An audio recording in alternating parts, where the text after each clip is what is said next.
Week 17 is in the books for the NFC, and as such, we can get ready and talk about season finale playoff scenarios for the Dallas Cowboys. They have a shot at the NFC East, even at this point.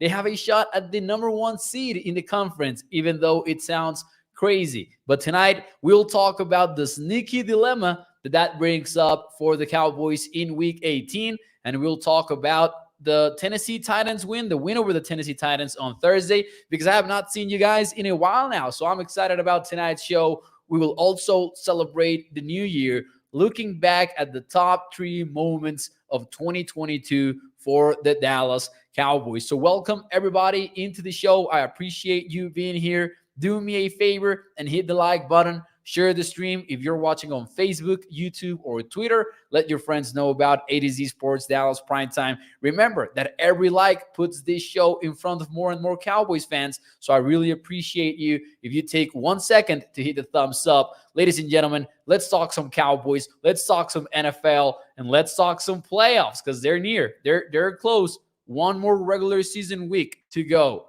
And of course, we do have a Sunday night football that is being played right now. An epic Monday Night Football showdown tomorrow night.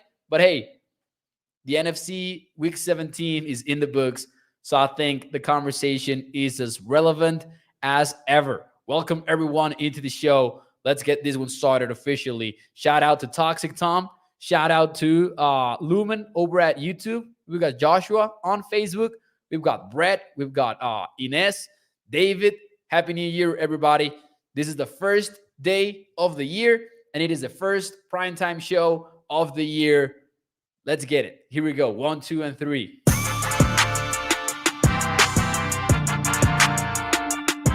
What is up, everybody? And welcome into A to Z Sports Dallas Primetime. I am your host, Mauricio Rodriguez, streaming with you live every Sunday through Thursday night at 8 p.m. Central here on Dallas On Demand Sports Talk Network, with a lot more Cowboys content coming your way. Make sure that you check out atozsports.com/Dallas. And as always, remember that Primetime is brought to you by our friends over at freemanmazda.net. We will talk more about them and the ride of the week in a few moments here on the show. Before we do any of that, though, let's talk some Cowboys playoff scenarios. And let's talk about one sneaky dilemma that the Cowboys are facing as we enter Week 18 of the regular season. Because, hey, the Cowboys can win the NFC East. Technically, they can do so. They need a Cowboys win, and they need an Eagles loss to the Giants. The thing is, the Giants have secured everything that they can secure so far. The Giants clinched a playoff berth in Week 17, but not only that, they cannot improve their seeding position in the NFL playoffs, and they cannot worsen it either. So the Giants know that they are number 6 in the NFC, whatever happens. And that means that for Week 18, they might not be that interested in playing Daniel Jones against a hungry Eagles defensive front. They might not be interested in playing some of their banged up players in a tight division game. So my question from me to you is, do you think that the Giants are resting their starters or not? Because that is a very relevant conversation for the Cowboys, because this brings up a very interesting dilemma for Dallas. You know that you cannot rest your guys. This cannot be on you. You cannot lose out on the opportunity to be number 1 in the conference because you decided not to play your starter. So we know that the Cowboys are not really in a position to do that. But the Giants are. The Giants don't need to play their guys. And if it is already difficult for the Giants to beat the Eagles if both are playing at 100%. Imagine if the Eagles are playing at 100% and the Giants are not. But, you know, this is the first year for Brian Daboll as a head coach, and he might be interested in being full steam ahead. Let's see some of your answers here in the show. Do you think that the Giants are going to play their starters or rest your starters? Gregory goes with no. Susan goes with probably.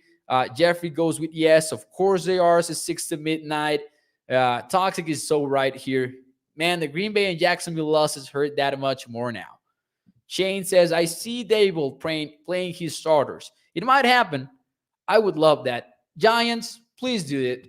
Please, please play the Eagles with your starters. Give us hope. Who else do we have here?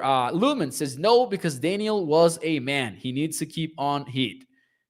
Keep on the heat. Play to win, says Danny. At PPD Pau says, I wouldn't trust that.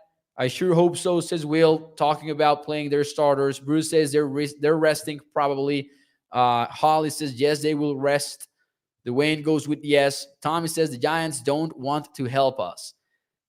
Now, does that, okay, say that Brian Dable comes out on Monday and he says, we're resting our guys. What do the Cowboys do? Do the Cowboys play their guys, or does he change everything? Because specifically, what concerns me is the situation that you're dealing with up front. Tyler Biadasz is not playing in Week 18. Tyler Biadasz suffered an ankle sprain in Week 17 versus the Tennessee Titans. Good thing is that it was on a Thursday night. So that gives him about 16 to 17 days before the Cowboys have to play in the wildcard round if they do advance to the playoffs as a wildcard and not a, potential number one seed, even though that looks very, very improbable, but it's still a mathematical possibility. So I have to clear that up. Does that change anything for the Cowboys? Does it change anything in the sense that, okay, the Giants are playing their backups. Philly is going to play at full strength because Philly needs to secure the number one seed. Does that maybe, bring down the motivation to play Dak Prescott behind a shaken up offensive line? An offensive line that will feature Connor McGovern at center, Tyler Smith at left guard, and then, of course, Jason Peters at left tackle, which was a combination that the Cowboys played with versus the Titans once Tyler Biadasz went down injured. And I ask it specifically because you're facing even though they have nothing to play for because the Commanders are officially eliminated from playoff contention, they still have some good defensive tackles. They still have some good pass rushers. I think it's a dilemma for Dallas. I think that Dallas, if they learn that the Giants are playing their backups, sure, have Dak Prescott be active. But I'm not so sure that you want to play him, though, in that game. If you know for a fact that the Giants are not playing their guys, I think it changes everything. I think it really do. It really does. But maybe you do want to have Dak Prescott active in the event that the Eagles are down 2 possessions by the end of the game and the Cowboys have a shot at winning the game against the Commanders. High ankle sprain, says Robert. It takes longer. Listen, the Cowboys do think that they have a real chance at having Tyler Biadasz come back for the playoffs. I'm really not sure because I thought the same as Robert here. A high ankle sprain, tough to come back in 16, 17 days. But something that raised an eyebrow when listening to Jones on the radio was that since it's his second go at it, he might heal faster. I don't know how exactly that works. I'm not a medic, but reports are that Tyler Biadasz is expected back for the wildcard round. That would be insane. 2 games start at the same time next week, says Alex. They probably will be at the same time. The NFL is going to be flexing 3 games for Week 18. They're going to push 2 to Saturday, and then they're going to have 1 on Sunday night. I don't think that neither the Cowboys or the Eagles are having their games flexed, so I don't expect that. I do expect them to play at the same time, for sure. Shout out to Gregory here. Catera says Dallas will win the finale. Watch the NFL have us play first, says Holly. I really don't think so. I don't think that listen, there are some good games to be flexed. You've got Bengals versus the Ravens, which if the Ravens, specifically if they win, and, as long as the Bengals don't win and the Ravens lose tonight, then that game can be flexed because it will be for the AFC North. If the Ravens lose and then the Bengals win tomorrow, that messes it up because then the Bengals will have clinched the AFC North by tomorrow. So having said all of that, let's talk about some playoff scenarios here. Tommy says, Jerry is as much a doctor as Dre is. Dr. Dre is a doctor. He's a real doctor, Tommy. Come on, be better, be better. No, no Dr. Dre disrespect here. Titans Jaguars is looming. Yep, that can be a huge primetime game for the NFL too. Winner takes all. Winner makes the playoffs. Winner loser goes home. That's a huge game. You also have the Packers and the Lions fighting for a playoff spot. Give me that too, I guess. But okay, let's look at some playoff scenarios here. If the season ended today, the Cowboys would be playing the Tampa Bay Buccaneers. There are different possibilities here. Let's look at all of them. But first, answer me this. Who would you rather face in the playoffs, in the wild card round? Because both are a possibility, and we'll look at how. But who would you rather face? The Tom Brady Tampa Bay Bucks.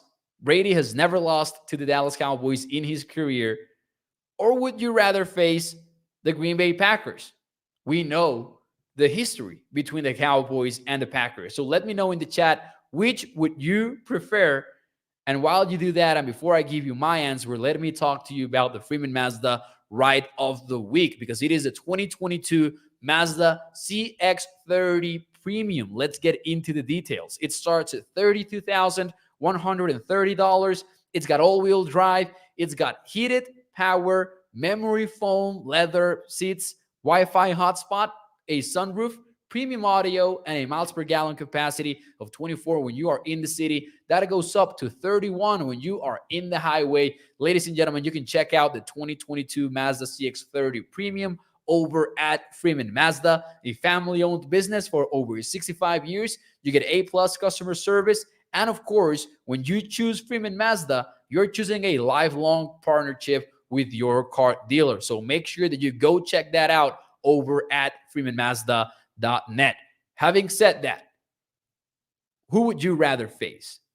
Bucks or Packers? Let's see what you guys have to say in the chat. I will give you my answer as well. Packers, says Joey Vela. Definitely the Bucks before the Packers, says Holly. Neither, says, I guess Tampa, says 6 to midnight. Danny says Tampa because Dallas isn't any of the NFC South teams. Listen, I think that the answer for this one should be very clear. Bruce says, just shoot me and get it over with, Mo. Tampa for Sideka. Packers for Lumen because Mike Evans is on fire. The Bucs, says Aaron. Billy says, we will never beat Tom Brady. And oh, hey, what's up, Mo? Shout out to Billy. Gregory goes with Tampa. Ladies and gentlemen, I think that the correct answer is the Green Bay Packers. I will tell you why. I will tell you why in a few moments here. Let's look at the scenarios, though, first. This is what the playoffs look like right now. Maybe the AFC is a little bit cropped up in the screen here. That's all right. We don't care about the AFC. We'll worry about that in February, I guess. But okay, if the season ended today, the Cowboys would be visiting Tampa Bay in the wildcard round. The Giants at number 6 would be visiting Minnesota at number 3. The Vikings, looking like a fraudulent team every week. Seattle would visit San Francisco, and the first round bye would belong to Philadelphia. This is if the season ended today. The only playoff spot that could change is the 7th seed because the other 6 are locked up. Not the order, but the teams. So Philly through New York, we know they're making it to the playoffs. These are clinched teams. However, Seattle has not clinched a spot. That spot could be taken by the Green Bay Packers if they win. That's all that they need. They control their own destiny. The Green Bay Packers win, and they are in. Now, say the Cowboys win. And this is the ESPN Playoff Machine Simulator, by the way. And say that, if the Eagles win, obviously, they're number 1. They clinch it all. But say that the Giants, let's get creative here. Say that the Giants end up winning. And say that the 49ers beat the Arizona Cardinals, which I think is just being fair. Then the Cowboys would be number 2, and they would be hosting the Green Bay Packers. Ladies and gentlemen, the correct answer to the question of who would you rather face between the Tampa Bay Bucks and the Green Bay Packers has to be the Green Bay Packers. Because if you face Green Bay, that means that you are number 2 in the NFC. That means that you have a home game, and that means that if you advanced to the divisional round, you're also playing at home in the divisional round. I know it's not an easy give me matchup, but I think that's a scenario Cowboys fans should be rooting for 100%. Now, say that the Cardinals shock the world and they gave San Francisco a loss. And man, the Raiders were so close to doing us a favor today. Then you would be the number one seed in the NFC. That scenario, being real, keeping it real, is more of a dream than anything else, honestly. But okay, let's look at other scenarios. Let's look at the realistic scenario here. The realistic scenario is Cowboys facing Tampa in the wild card round. Well, let's turn up the optimism. Cowboys win, Eagles lose, and suddenly you're number one. Let's tone it down a little bit. So let's have San Francisco advanced as number one, and the Cowboys as number two. Sorry. Here are the potential games that you could have as a number two team in the NFC. You could have Seattle if Seattle wins and the Packers lose. But if the Lions lose and the Seahawks lose to the Rams, then you get the Lions. This might be the most favorable non-bye week scenario for Dallas. But once more, I gotta keep bringing us down to earth here and say it's going to be tough for the Eagles to lose to the backup Giants because they are likely playing backups on Sunday next week. Where Detroit at, says Lumen? Oh, okay. Yeah. The Lions would have to win versus the Packers, and then the Rams would have to beat the Seahawks in order to get Detroit at number 7 and to get them in the playoffs. They aren't playing backups, says Samuel. They might not be playing backups. I know. I think that they are. I think that the Giants are playing backups. It would be kind of dumb not to, right? Toxic says, man, that bye week is looking better and better. Yep, there's no escape. There's no escape. I mean, you're getting a good team. You're getting a good team in the wild card. That's why we love the playoffs. These are good games. You either get the Lions, you either get the Seahawks, you either get the Seahawks are maybe kind of a long shot, I feel. I don't know. You either get the Bucks. How can I do this? Is Randy. Oh, this is the ESPN playoff machine. This is my favorite toy, maybe, in the entire internet. I spend a lot of time here, not going to lie. ESPN playoff machine for those of you who want to try it out. So, in short, this is what I would say. Get ready for the Tampa Bay Bucks. That's, honestly, I think that's being real. But let's get crazy. And let's talk about how the Giants can win that game. Say that they play starter. Say that Brian Dable says, you know what? Screw it. Momentum is real. I want to keep playing bowl games. I want to go and see if I can beat the Eagles. And maybe Brian Dable also thinks, I'm going to make the Eagles beat me in case I face them again in the playoffs. And then I get more looks at what Philadelphia likes to do. It could happen. It could happen. This could be very real. The Eagles are not looking great at right tackle right now. Of course, Lane Johnson is out for the regular season. He is aiming to return in the playoffs. He is an insane human being with a shot at returning, even though he needs surgery right now. But that right tackle is a problem. And you know what the Giants do well? They get to the quarterback, whether it's with blitzes, mostly with blitzes, because they have a defensive coordinator that will attack the heck out of you with some pressure packages. And they might make an injured Jalen Hurts uncomfortable.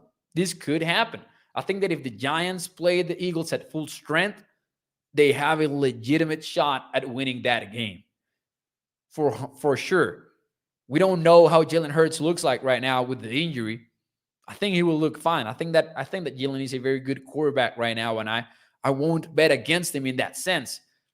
But if that right tackle, that backup right tackle, Jake Driscoll, is getting destroyed in the trenches by a guy like Kayvon Thibodeau, for example, who has shown that he belongs in the NFL, and he belongs in the conversation for one of the most promising defenders in the league right now, those can be game record matchups. And the Giants can give us some hope in that sense. The question to me is, do you want to play Daniel Jones with your offensive line, which is a problem for the Giants? Do you want to play him in a somewhat meaningless game for you, in which you're not improving, you're not getting worse in your playoff seating? Do you want to risk Daniel Jones, who's gotten you to this point and who you want to pay in the offseason? It's going to be a tough choice for the Giants. And it's going to be one of those in which Brian Daboll can come out and he can say, yes, we're playing our guys, and we're not going to be sure what does he mean. Are they playing them for 4 quarters? Is he being deceiving? Is he trolling the Eagles? Or is Daniel Jones going to be in for 2 drives, maybe keep the momentum going, and then sit his guys?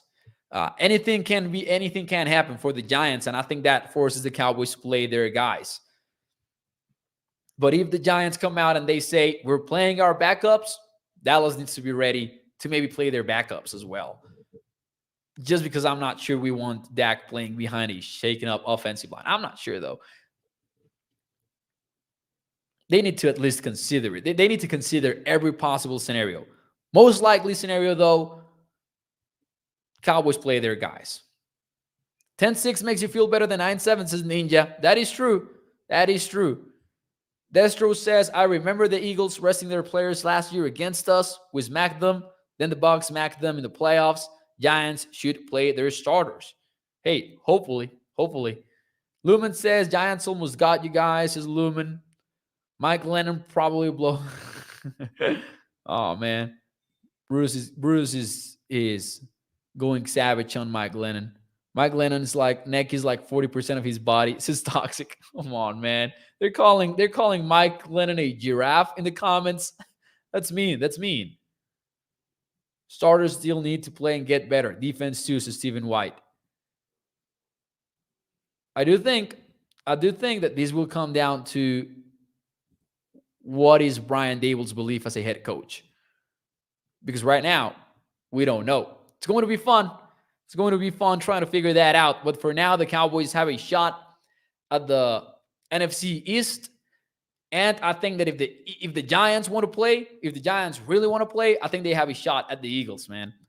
As long as that right tackle is still a problem for the Eagles, they have a legitimate shot at them.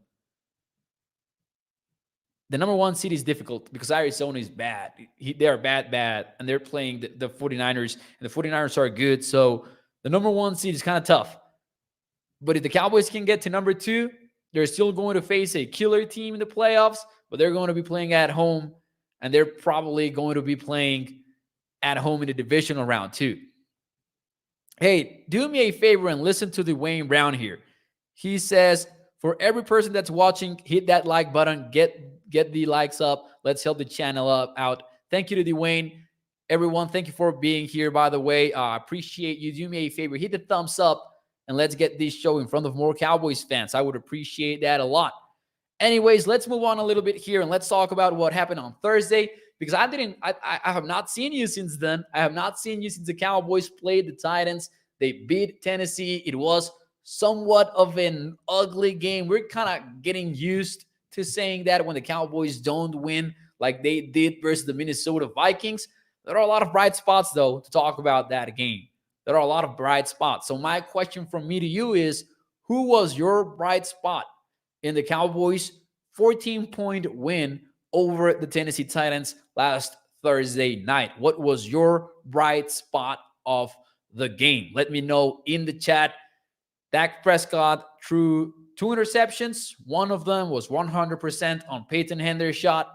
The second one was 100% on Dak. There was a fumble between Dak and Tyler Viadish. People talked a lot about that as well. But honestly, at worst, Dak had about 2 bad plays in that game. For the most part, he was out there playing some good football, by the way. He was out there playing some good football. I'm excited about that still.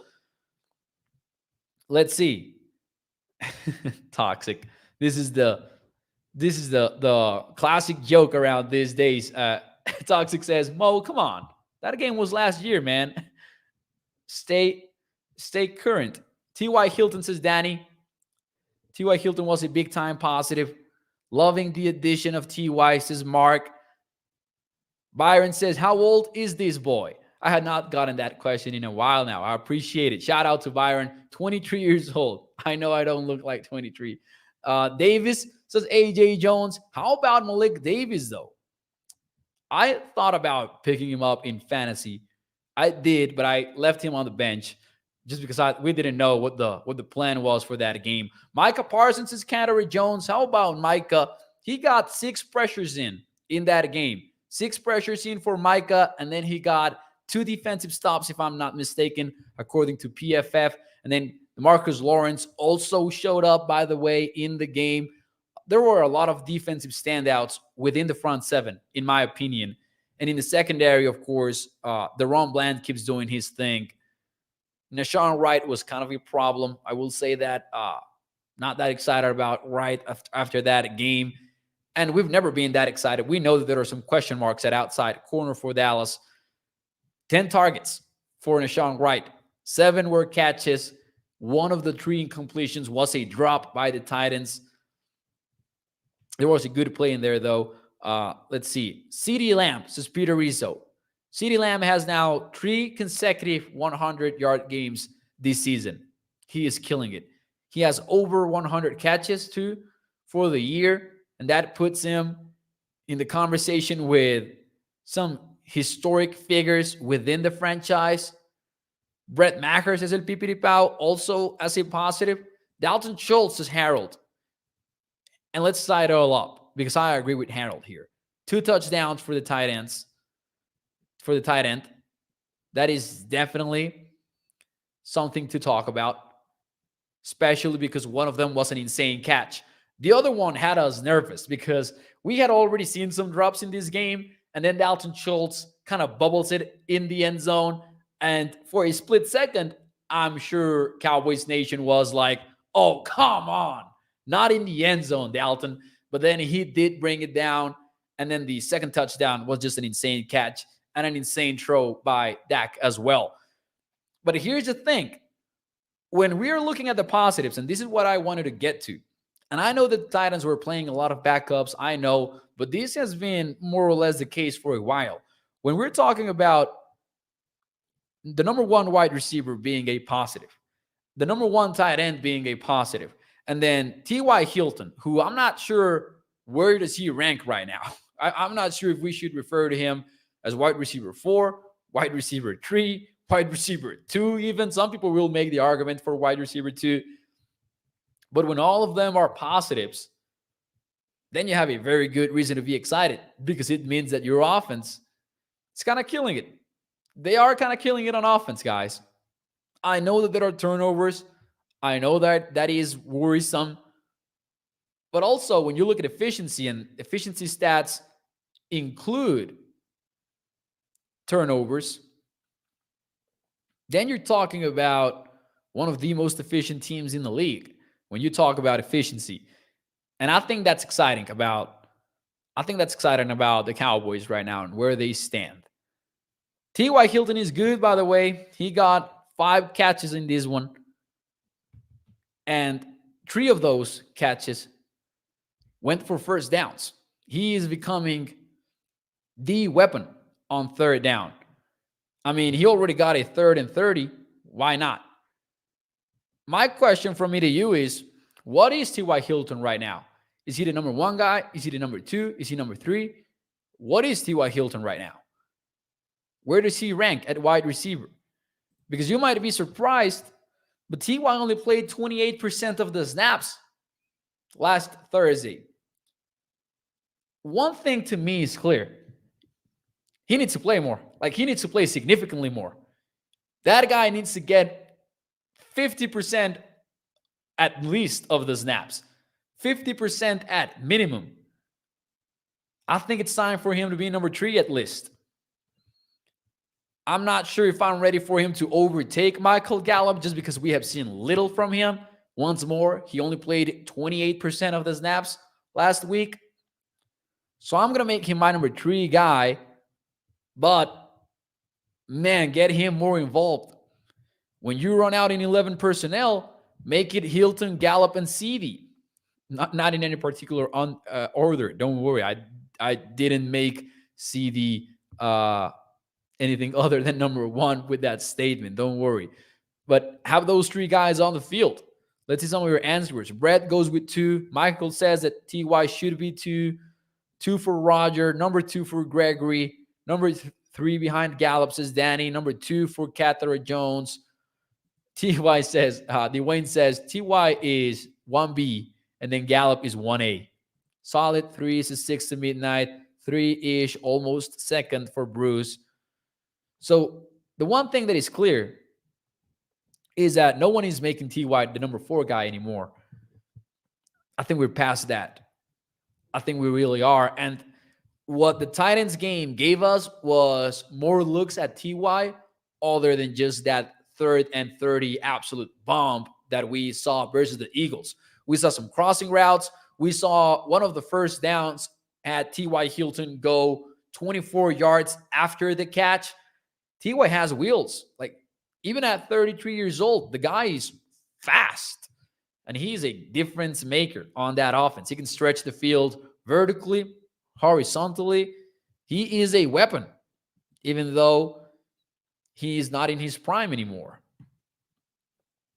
I think that the Cowboys have to figure out that, you know, T.Y. needs to play a heck of a lot more than 28 snaps. 28% of the snaps, excuse me. Jalen Tolbert is ready for 2023. I am calling it. 6 says 6 to midnight. Michael says, I would reduce Noah's snaps. That doesn't mean take him off the field. I would rather get them from TY, says Michael. And this is not crazy at all. Like, you're more likely to get those snaps from Noah. I agree. Especially because Gallup, I'm not sure that he plays the same style as TY. And I think that Noah, at least as a receiver, maybe not as a run blocker, but as a receiver, it's maybe what you want. That's where you could involve TY a little bit more. But CD, man, I agree with Will. One thing I'm sure of is that CD is definitely number 1. Man, CD has taken over. He really has taken over. Yet another game of dominance. 10 receptions in 11 targets for CD. Cowboys are telling defensive opponents, they're telling them, we're going to number 88. And it doesn't matter if they know. Doesn't matter. They're finding ways to get him the ball too. I talked about empty formations last week, and I think it will continue to be huge for Dallas moving forward. Let's see here. Let's see. Who else do we have here? We've got Michael saying, I say that the team needs to run the ball more, and all the receivers need to work on getting open. Plus, they should try and use a tight end. I will say I'm excited about the use of the tight end, though. 2 touchdowns for Dalton Schultz. They're getting Jake Ferguson involved, Peyton Hendershot involved in run blocking as well, as they have all season long. One of the touchdowns versus the Titans once more came in 13 personnel, for example, 3 tight ends on the field. So I'm happy with the tight end usage. I will say that. Excited about Dalton Schultz maybe getting more into getting more work in this game versus the Titans. And regarding having to run the ball more, I want the Cowboys to be more aggressive passing the football in early downs. I've talked about that for a while, but I think Dallas still gets into a lot of 3rd and longs. They need to fix that 100%. They need to be more aggressive, in my opinion. Shout out to Clayton saying, I just smashed that like button. Thank you, sir. Do me a favor. If you're watching the show, hit the thumbs up for me. Every like puts this show in front of more and more Cowboys fans. So those are my bright spots as well. My bright spot was in summation that CD was a bright spot and T.Y. Hilton was a bright spot and Dalton Schultz was also a bright spot. So my bright spot is the fact that the Cowboys are throwing the football at a high level despite the interceptions. Because one play analysts will tell you that, hey, Dak's throwing interceptions, that is a problem. But if we look at the entire body of work for this offense, it is exciting. And I think that they need to embrace this as their identity going into the playoffs, because your defense is banged up. It won't be as banged up when the playoffs start, because you might get Jonathan Hankins back and you might get Leighton Van Der Esch back.